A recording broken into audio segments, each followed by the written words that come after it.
চশমা museum, a house of world class, জলট্যাক মোড়, বহরমপুর মডার্ন হোটেলের সামনে।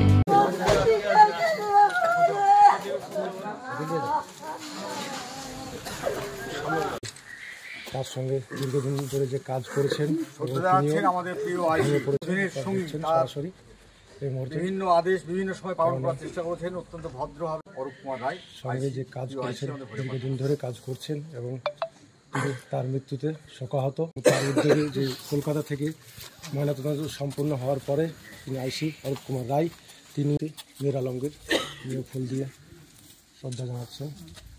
এর মধ্যে দেখছেন আপনার সরকারি কর্মীরা, মেজবাবু হরে কৃষ্ণ মজুমদার।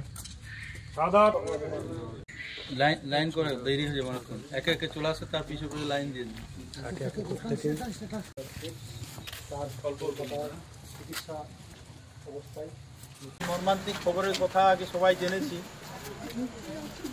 আমাদের দীর্ঘদিনের সহকর্মী শাহাদাতকে আমরা হারিয়েছি একটা পথ দুর্ঘটনাতে। আমরা আমাদের পক্ষ থেকে প্রত্যেকে পুষ্প অর্পণ করে তার মরদেহের প্রতি যেরকম শ্রদ্ধা জানাবো, সেরকমই আমরা প্রত্যেকে প্রার্থনা করব, দোয়া করব যে তার বিধেয়ী আত্মা যেন শান্তিতে থাকে।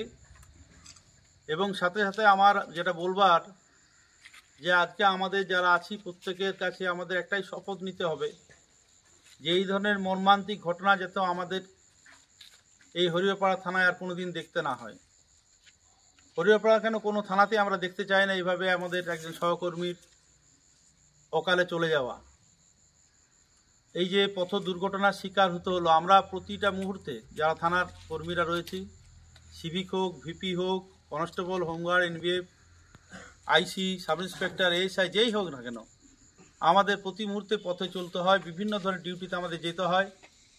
এবং গাড়ির থেকে বেশি আমরা যানবাহন হিসাবে আমরা মোটরসাইকেল ব্যবহার করি। শাহাদাতের যে ডিউটি আসার পথে এই ধরনের পথ দুর্ঘটনার শিকার হতে হলো, এটা আমাদের যে কোনো জনের জন্যই এটা প্রযোজ্য, যে কোনো জনের ক্ষেত্রে হতে পারে। ফলে আরও বেশি সতর্ক হতে হবে। শাহাদাত আমাদেরকে শিক্ষা দিল, নিজেরা মোটরসাইকেল যখন চালাবো আরও সতর্কতার সাথে যেতে হবে, চালাতে হবে। আমাদের বিভিন্ন জায়গাতে ডিউটিতে যেতে হয়, মোটরসাইকেল ব্যবহার করি।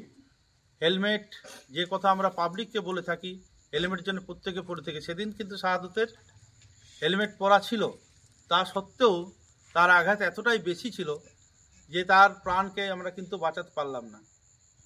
তো শাহাদাতকে আর তো ফিরে পাওয়া যাবে না, আমরা তার আত্মার শান্তি কামনা ছাড়া আর কিছুই করতে পারি না। আর যেটা করতে পারি, আমাদের এখানে যারা জনপ্রতিনিধি আছেন, বিশেষ করে এমএলএ সাহেব থেকে শুরু করে অন্যান্য জনপ্রতিনিধিরা, তারা ইতিমধ্যেই কিন্তু শাহাদাতের পরিবারের পাশে দাঁড়িয়েছেন। তারা সমবেদনার সাথে সাথে তার পরিবারের যাতে এই মুহূর্তে কোনো আর্থিক টানাপোড়েনের মধ্যে না পড়তে হয়, সেই জন্য যথাসাধ্য অর্থ সাহায্য করেছেন। এবং আমার কাছে যা খবর আছে, অন্যান্য জনপ্রতিনিধিরা তারাও কিন্তু তাদের সাধ্যমতো শাহাদাতের পরিবারের পাশে দাঁড়াচ্ছে। তো আমাদের যারা সিভিক ভলেন্টিয়ার্স আছি, home guard, NVF, village police officers, প্রত্যেকের কাছে আমার অনুরোধ যে আমরা যেন এইভাবেই শাহাদাতের পরিবারের পাশে দাঁড়াতে পারি।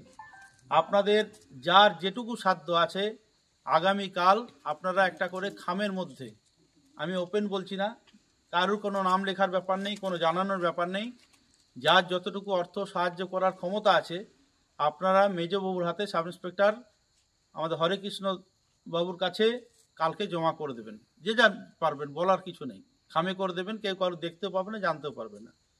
আমরা সমস্ত টাকা, আমিও আমার প্রদেয় অর্থ দিয়ে দেবো আমি হরেকৃষ্ণ বাবুর কাছে।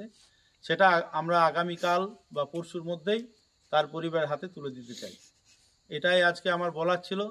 আমরা এখন শাহাদাতের কথা স্মরণ করে 1 মিনিটের নীরবতা পালন করব। আমি উপস্থিত যারা আমার থানা কর্মীর বাইরেও যারা রয়েছেন, এত মানুষ যারা শাহাদাতকে ভালোবেসে এখানে এসছেন এত রাত্রি পর্যন্ত, তাদের কাছে আমার অনুরোধ, আমাদের সাথে 1 মিনিটের নীরবতা পালনে আপনারা অংশ নেবেন এবং তার আত্মার শান্তি কামনা।